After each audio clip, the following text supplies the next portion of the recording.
सनातन संस्कृति के लिए समर्पित आचार्य महेंद्र मिश्र मानस मणि जी के YouTube चैनल को सब्सक्राइब करके सुंदर भजनों एवं कथाओं की अमृत वर्षा का लाभ प्राप्त करें। हमने सुना है कि अगर कोई व्यक्ति प्रदेश में, शहर में रहता हो, सुख और दुख थोड़ा समझे। एक व्यक्ति शहर में रहता था, उसका एक मित्र गांव में रहता था। शहर में आने के बाद जो शहर वाला व्यक्ति है, उसने इतना व्यापार अपना बढ़ा लिया कि उसे गांव जाने का टाइम नहीं मिलता। बार बार वो खत लिखता है गांव में रहने वाला, कभी तो आ जा, कभी तो मिल जा। और जब वो नहीं जाता ना, तो गांव में रहने वाला मित्र सोचता है मेरा भाई नहीं आता तो मैं ही उसके पास जाऊं। और साहब, अचानक गांव में रहने वाला उसका मित्र शहर में पहुंचा, और शहर में रहने वाले ने जैसे ही देखा मेरा गांव का मेरा यार आया है, बड़ा प्रसन्न हुआ। उसने 2-4 दिन के लिए सारे काम बंद कर दिए। मेरा मित्र आया, मैं इसको टाइम दूंगा। 2-4 दिन घुमाता है, पूरा शहर दिखाता है।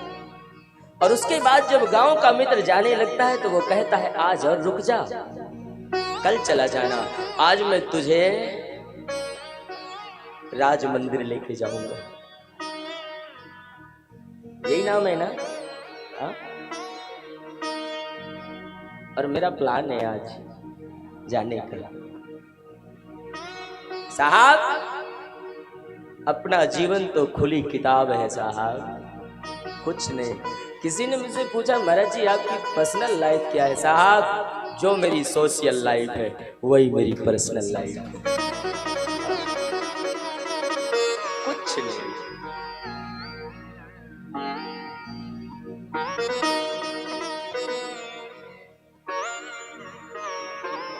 कई बार पूछते हैं और मुझसे कल संजय भैया कह रहे थे महाराज जी आपका कोई शौक? बधाई हो, पूछते तो हैं। हाँ, क्योंकि मेरे मन में था, मैं थोड़ा तो कथा के बाद मैं कल तो घूमने गया था, कहीं रुका तो नहीं, गाड़ी में बैठ कर मैं पूरा जयपुर घूम के आया। और मुझसे रास्ते में पूछा महाराज जी आपका शौक?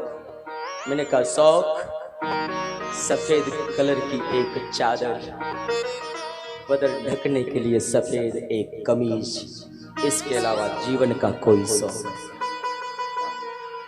साहब, शौक कम हो, जीवन आनंद से बीतता है।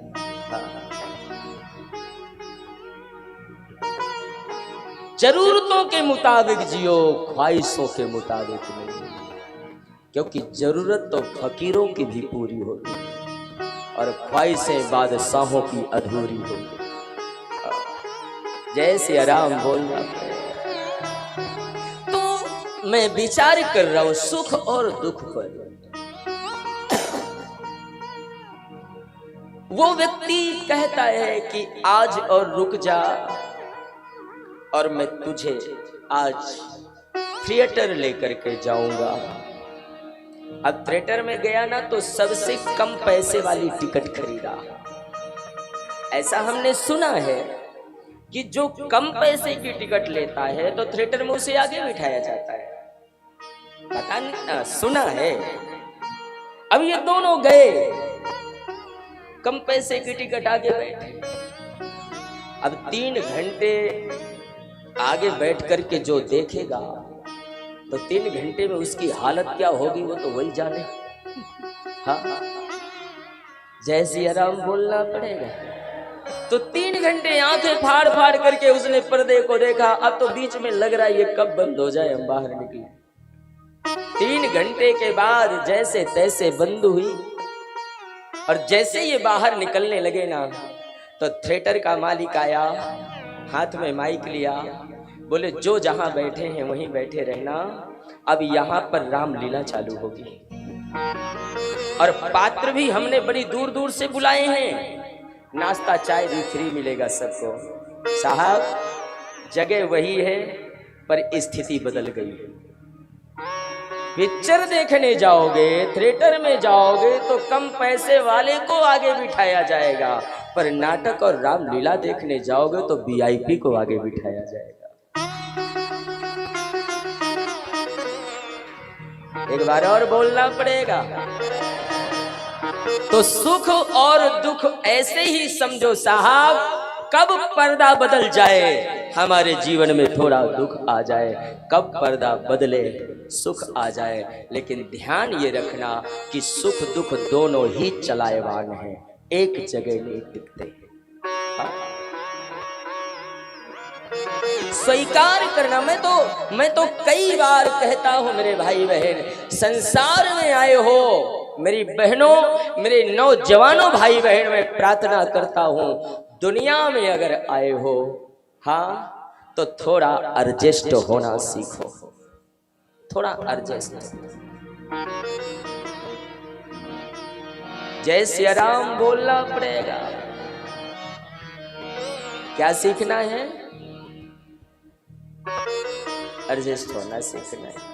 और मैं निवेदन करूं, आज हम सबको एडजस्ट करना चाहते हैं, खुद नहीं होना चाहिए। हमारे कई बार तो घर के लोग चाहते हैं सब मेरे अनुसार चले, लेकिन दूसरे को अपने अनुसार। साहब, मेरा जो अनुभव है, संसार आपके अनुसार नहीं चलेगा। आपको दुनिया में रहना है तो आप दुनिया के अनुसार चलना चालू करें। एडजस्ट होना, वेलकम करने के लिए तैयार रहे। निषाद ने यहां पर जैसे ही कहा, केकई ने कष्ट दे दिया। महाराज, कोई किसी को ना सुख देता ना दुख देता। पहला शब्द लक्ष्मण भैया का, काहू न को सुख दुख कर दाता, निज कृति कर्म भोग सब गाता। सबसे पहले एक गलत फहमी अपने मन से निकाल दो। कई बार लोग कहते तेरी वजह से मेरा ये हो गया, या कई बार लोग इसमें फूले रहते, मैं ना होता तो क्या होता, या मैंने ये तेरा किया। अरे हमारी और आपकी क्या औकात है महाराज। दुनिया में ना तो कोई किसी को दुख देता ना सुख देता, अपने अपने किए कर्मों का फल हर व्यक्ति भोगता है। लक्ष्मण जी ने कहा, निज कृति कर्म भोग सब भ्राता। तो मैं कई बार कहता हूं, कर्म करने में जरा डरो। हाँ साहब, जैसा कर्म करेंगे फल तो भुगतना ही पड़ेगा। सावधान रहो। कर्म करने में विचार नहीं करते लोग, लेकिन जब फल मिलता है, अरे इतना कष्ट आ गया। कर्म में बार बार विचार करो। कर्म प्रधान विश्व रची राखा, जो जैसे कारई सो तस फल चाखा। जो जस करई सो तस फल चाखा। दुनिया में जो व्यक्ति जैसा कर्म करेगा फल भुगतना पड़ेगा।